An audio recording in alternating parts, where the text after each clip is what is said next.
Véronique Poivre d'Arvor, la femme de Patrick Poivre d'Arvor, est décédée à l'âge de 81 ans, a-t-on appris dans le Carnet du Figaro. Dans son édition du vendredi 30 juin, le magazine France Dimanche a annoncé le décès de Véronique Poivre d'Arvor, la femme de Patrick Poivre d'Arvor, d'un cancer. Une nouvelle confirmée par ses proches dans les colonnes du Figaro.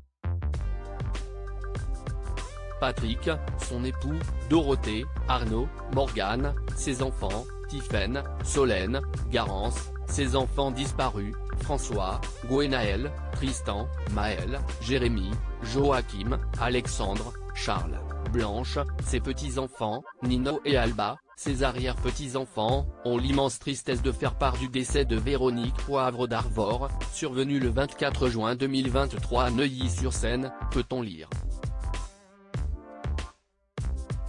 Dans cet avis de décès, il a également été précisé que ses obsèques ont eu lieu le jeudi 29 juin, à Trégastel, Côte d'Armor, où elle repose désormais.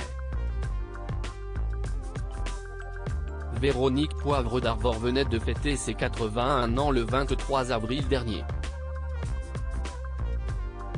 Patrick Poivre d'Arvor et Véronique, retour sur le début de leur histoire d'amour. Patrick Poivre d'Arvor a rencontré Véronique en 1962 sur une plage où ces derniers avaient l'habitude de passer leurs vacances.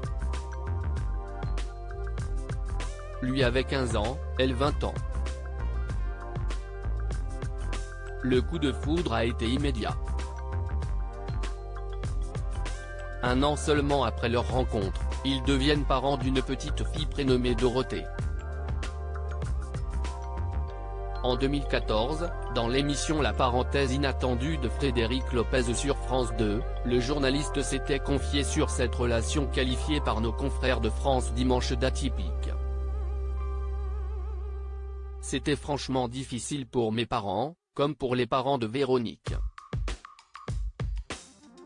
On ne peut pas dire que ça a été accueilli exceptionnellement, comme aujourd'hui, on le ferait, non, disait-il.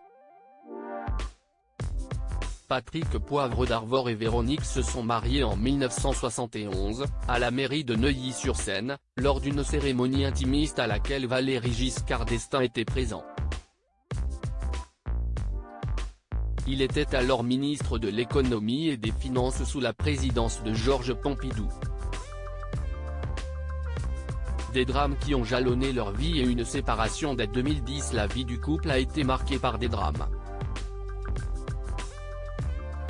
En effet, comme l'a relayé France Dimanche, 3 de leurs 6 enfants sont décédés.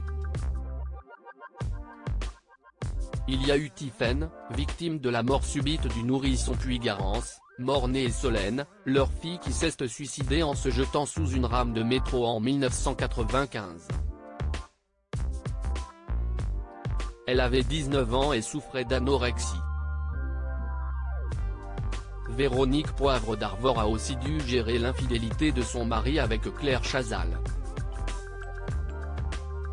Ensemble, ils ont eu un fils prénommé François, né en 1995. Avec Patrick Poivre d'Arvor, Véronique était séparée mais pas divorcée d'après France Dimanche. Le couple vivait séparément depuis 2010.